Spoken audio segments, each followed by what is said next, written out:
Hello, my name is Lewis and welcome to Gathering the Magic. Today we're looking at the top 10 best Azorius commanders in MTG.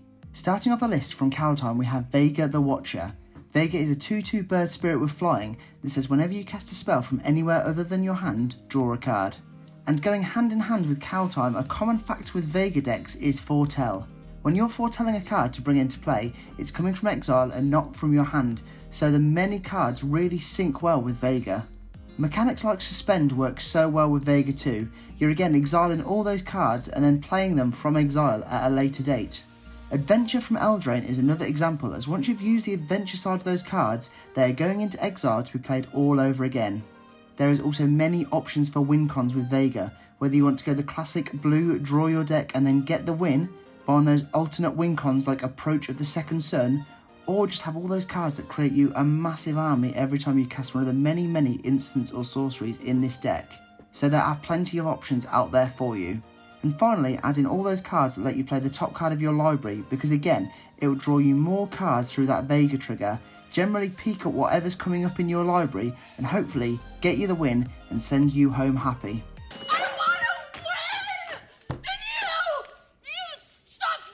As always, before we get to number 9, make sure to smash that like button and subscribe for all things MTG. It helps this little channel grow and it's completely free to do. It's a win-win for everyone.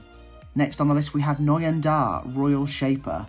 Noyendar is a 4/4 merfolk ally that says whenever you cast an instant or sorcery, you may put 3 +1/+1 counters on target land you control. That land becomes a 0/0 elemental creature with haste that's still a land. The name of the game in this deck is to play all those cheap instants and sorceries. The more you play, the more of your lands you can beef up and become super strong, and then when you or your enemies hit all those big board wipes, you will be standing tall.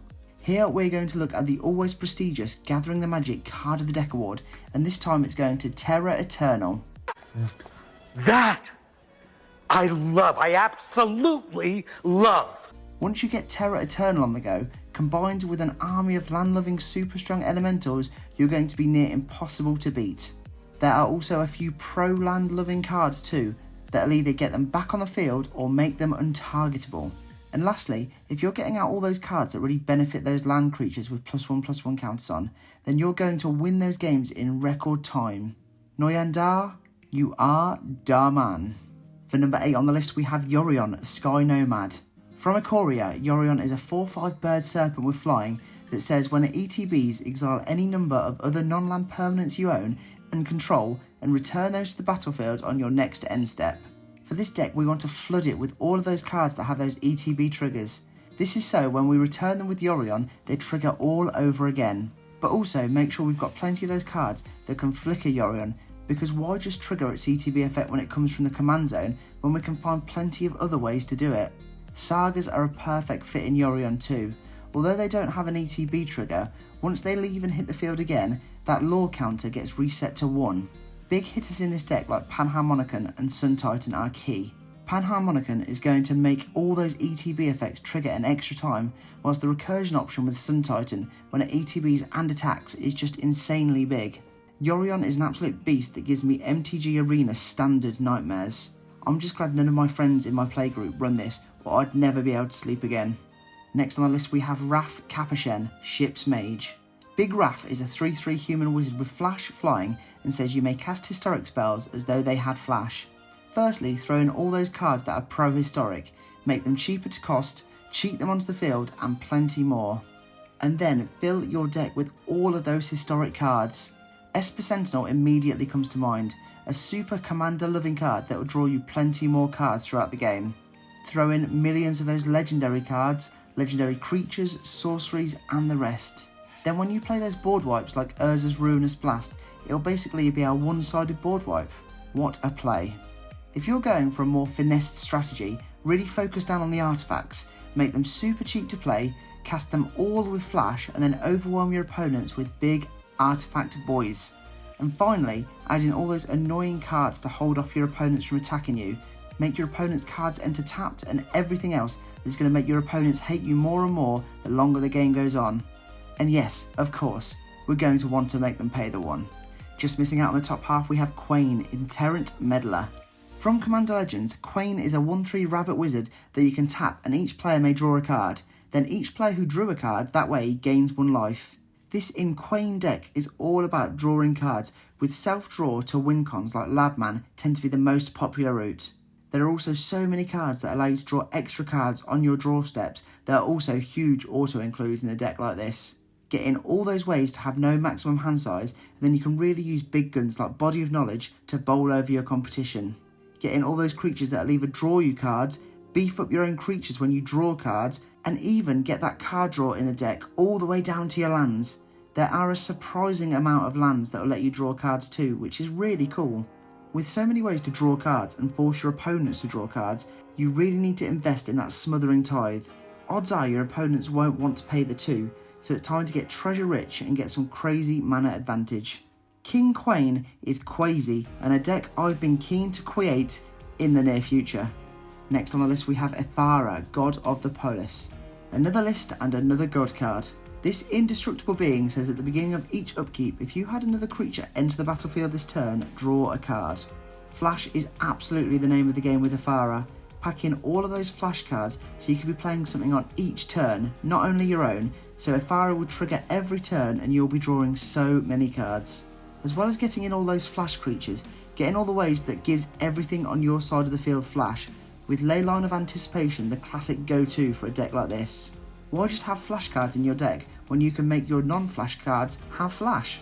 Similar to the ETB loving Yorion, most flash creatures and cards have additional ETB effects, so again, there's always going to be that option to blink all those cards so all these flashy cards are triggering over and over again. Ephara is a super powerful commander that once that Azorius devotion hits 7 will absolutely wreak havoc on the battlefield, so you better be getting all those Swords of cards ready to equip onto it and slay the field down. What an absolute beast. Just missing out on the bronze medal spot we have Bruno, Light of Alabaster. Bruno is a 5/5 angel with flying and vigilance that says when it attacks or blocks you may attach any number of auras on the battlefield to it and any auras you could attach from your graveyard and or hand. Here we're going to Aura City, with blue and white hosting so many and usually cheap to play auras. You're really going to Voltron the living lights out of Bruno to make her indestructible, beef her up and give her all sorts of crazy extra abilities. You can really go aggro with this deck too, because if Bruno dies or any of those auras get sent to the graveyard, they're just one attack or block and you can get them all straight back. There are so many next level auras too to really get the game over quick. Give something +10/+10 and Annihilator too, or even just give it an extra +1/+1 for each enchantment you control. Lastly, get all those creatures that really synergise well with enchantments and auras, that will cheapen them, draw your cards, or so much that if you don't find a way to deal with Bruno or graveyard removal in the early to mid game, then you're going to be in lots of trouble with that devilish angel. Taking the bronze medal spot we have Reyna, the Ever Watchful. Reyna is a 2/3 spirit warrior with flying vigilance and says the first card you foretell each turn costs 0 to foretell. And when you exile one or more cards from your hand and or permanents from the battlefield, create a 1/1 white spirit creature token with flying. Similar to the Vega strategy earlier, we're going into a foretell frenzy. With Kaldheim fresh in the collection, there are so many foretell cards that it will be easy enough to soon fill up that deck. When you're exiling those cards, you're creating that 1/1 bird army to hopefully overwhelm your opponents.